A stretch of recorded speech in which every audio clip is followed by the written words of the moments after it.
Tumayo na tayo lahat para sa ating panalangin. Cindy, maaari ba pangunahan ang pagdarasal?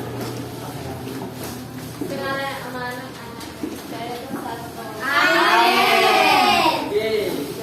Ang ating paksa ngayon ay ang mga bayani sa Pilipinas. Pero bago yan, hindi na makapaginton. So, bago yan, mabasahin na natin ang layunin. Okay? Ito so for ng ibig sabihin ng bayani. B. Nilalaman ang mga bayani sa Pilipinas. C.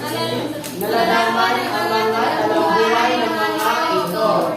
So bago tayo lumako sa ating discussion, may lumiban ba ngayong araw? Wala! Wala? Okay, very good. Dahil walang lumiban ngayong araw. Okay, class. Ano yung last lesson natin?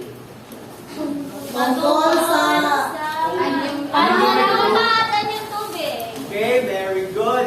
Bigyan natin ng amazing clap si Raisa. 1, 2, 3. 1, 2, 3. Sing, sing, sing, amazing! Okay. Bago tayo dumako sa ating discussion, sino nga ba si Jose Rizal? Okay. Magaling. Sino si Jose Rizal? Ang bayani na? Okay, very good. Sino si Lapu-Lapu? Si Lapu-Lapu ay pumatay kay Magellan. Okay. Dahil may kaunting kaalaman kayo Jose Rizal at Lapu-Lapu, pipili ako ng dalawang estudyante na sasagutan ng aking tanong. Hindi pa dito. Cindy at si Lumokso. Okay, Cindy. Una sa'yo. Sa iyong pananaw, bakit tinawag na pambansang bayani si Jose Rizal? Para sa akin, tinatawag na mga bayani si Jose Rizal dahil naglaban ng Pilipinas kung kanyang pagsulat gamit ang kanyang talino. Okay. Okay, Lumokso. Hawak na nung. Ano ang dalawang aklat na sinulat ni Jose? Malimit ang giri. Ay, sa labas.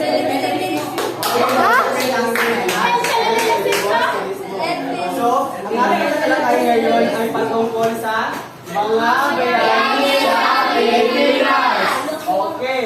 Ano nga ba ang bayani? Sabay-sabay natin basahin. Bayani ay sa tao na umahal sa kanilang gawain. Layunin nila na makatulong sa iba upang maging maayos ang buhay ng kanilang bayanan. Sila ang mga taong mahalaga na gawin sa laki ng kontribusyon nila upang magagawa ang kagayan ng isang bansa. Okay, ang bayani daw, may malaki silang kontribusyon, gaya ni Jose Rizal. At sila nanatiling inspirasyon sa mga kabataan ngayon. Ngayon mga bata, sa paglaki nyo, handa ba kayo sa sakripisyo ng ating Pilipinas? Yes! Handa na ba? Okay, very good. Ang husay nyo lahat. Oo. Ay, may kaunting kalaman kayo Jose Rizal. Ipapakilala ko siya ulit sa inyo. Okay. Si Jose Rizal ay pambansang bayani ng Pilipinas. Ipinanganak noong Hulyo 1981 sa Malangga, Laguna. At ginamit niya ang talino at pagsusulat upang ipaglaban ang kalayaan ng mga Pilipino. At may dalawang aklat siyang isinulat. Ito ang Noel Camille at El Peruanismo. Dito, ipinakita ang kabuhayan ng mga sinaunang Pilipino noon. At namatay siya noong December 30, 1896, binitay sa Bagong Bayan. Okay. Pusil man siya. Mga bata, pero binitay ko Lucille.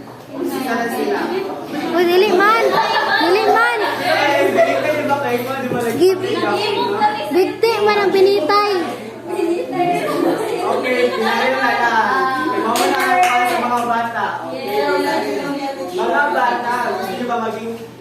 katulad si Jose lumaban sa Kastila para sa kalayaan ng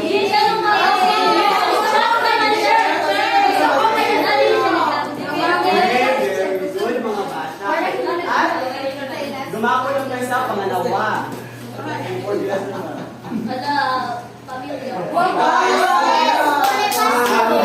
Bonifacio. Ipinanganak noong Nobyembre 1863 sa Tondo, Maynila. Kilala bilang ama ng magsikang Pilipino. Itinatag niya ang katipunan. Katangian siya ay makasamang at makabayan. Namatay siya noong Marso 10, 1897. So mga bata, ang katipunan ito ay isang organisasyon para sa kalayaan ng Pilipinas. Ito ay isang organisasyon sa magsikang Pilipino. Oo, mga ganyan. Yan. So, dumako tayo sa pangatlo.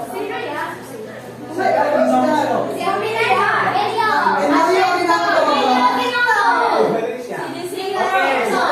Mga bata, ako ay nagkamali. Hindi siya si Emilio Jacinto. Merry Christmas! Okay. Ito si Emilio Jacinto. So, ni siya si Emilio Jacinto. Si Emilio Jacinto, pinanganak noong December 15, 1875 sa Tondo, Maynila. Kilala bilang utak ng katipunan. Sumulat ng mga tuntunin at aral ng katipunan at namatay siya noong Abril 16, 1899. So, si Emilio Jacinto daw, siya ang nagsulat ng mga lumar siya umaugon kung sa'yo tama or mali na buhaton sa mga katipunan. So, si Emilio Jacinto ang nagsulat, nagmara siya ng mga law sa katipunan. Okay. Dito naman tayo sa Apolinario. Di ba siya yung hindi makalakad dito? Utak ng siya ba yun? Siya hindi makalakad na yung pili. Kaya, si Apolinario Mabini, siya ay pinanganak noong Hulyo 13, 1864 sa Tangawan, Batangas. Kilala bilang utak ng magsikan, igapayo ni Emilio Aguinaldo. Simula siya advisor ni Juan